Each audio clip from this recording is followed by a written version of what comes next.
This is a incident command solar generator. It basically operates with a diesel backup generator and 140 gallons of diesel fuel on board, and then a whole bunch of batteries. And it stores the energy, collects the energy all day, charges the batteries.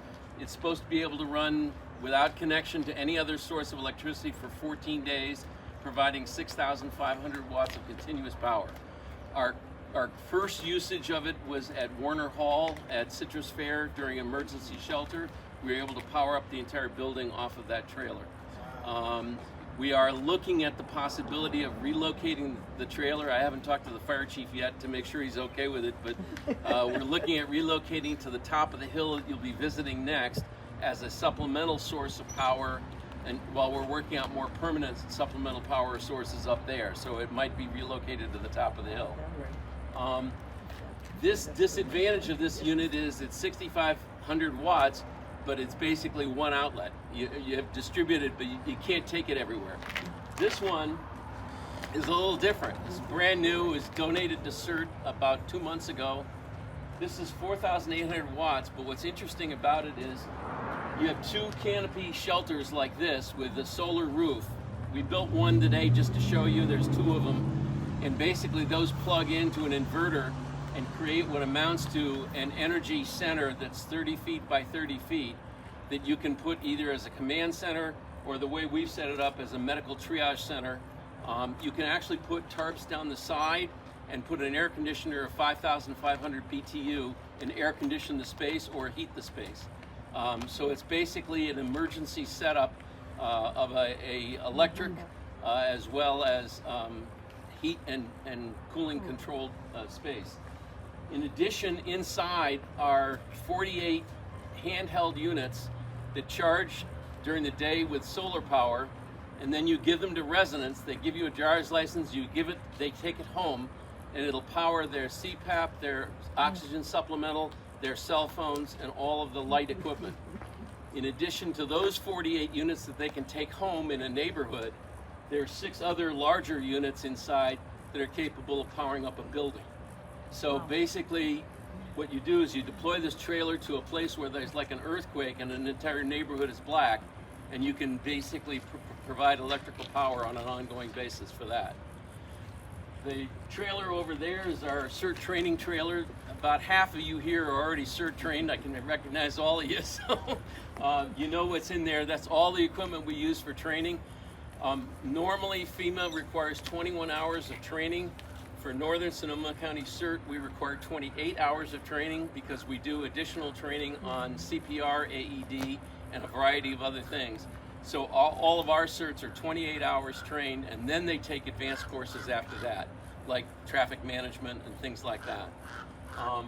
And then our fire truck here is basically, this was the same fire truck that went on top during the pocket fire and saved the homes in Palomino Lakes. When everyone was evacuated, everyone was safe, and the fire department was down in Sonoma County, in Santa Rosa, saving lives, which is the #1 priority for the fire service.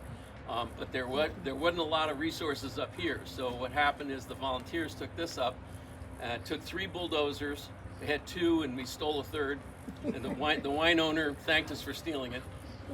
Built a 30-foot fire break, and then used the fire truck for spotting uphill from there, and basically helped save a few hundred homes. Although we were going to be defeated because the fire was making its way around the bottom of the ridge, and our guys are mostly farmers and ranchers, so our idea of a steep slope for a bulldozer is 30 degrees. Well, the slope up there was like 60. Now the CAL FIRE bulldozer guys don't think that's anything. They just go right down the slope. But for our guys, we weren't going to do that.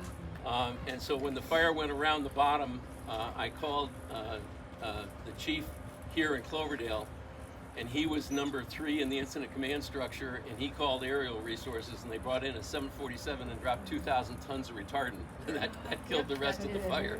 So, anyway, most importantly, we have trained 200 CERTs here in Northern Sonoma County, and actually as far down as Petaluma.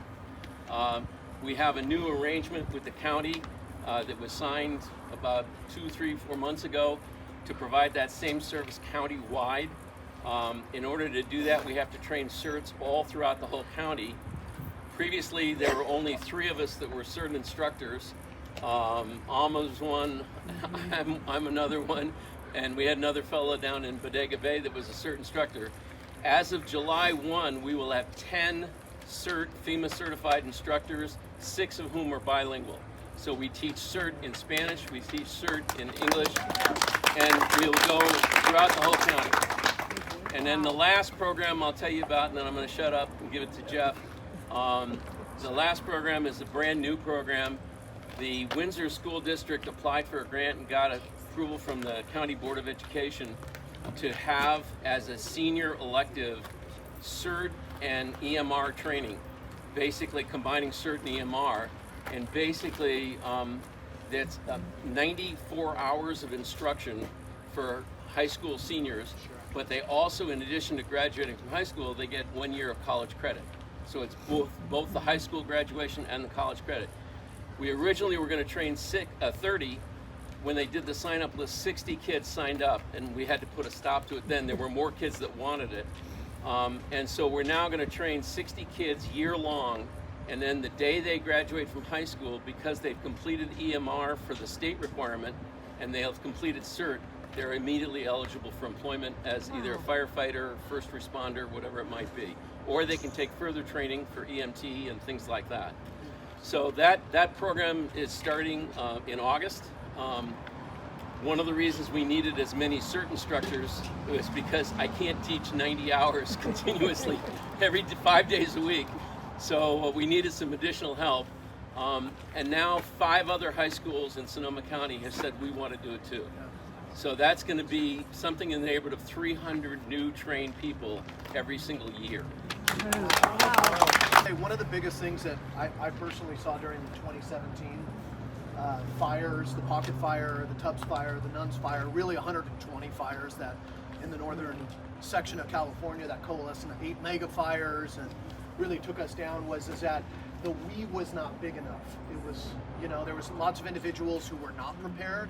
There was emergency management kind of operated in a bunker rather than as a nexus of connecting with all kinds of different partners, and we all saw that. So this kind of emergency management is the only world I've ever heard that the word redundancy is a good one. Like you're always told don't be redundant, but emergency management is you want 3 or 4 different layers of redundancy to make sure that people don't fall into cracks, basically.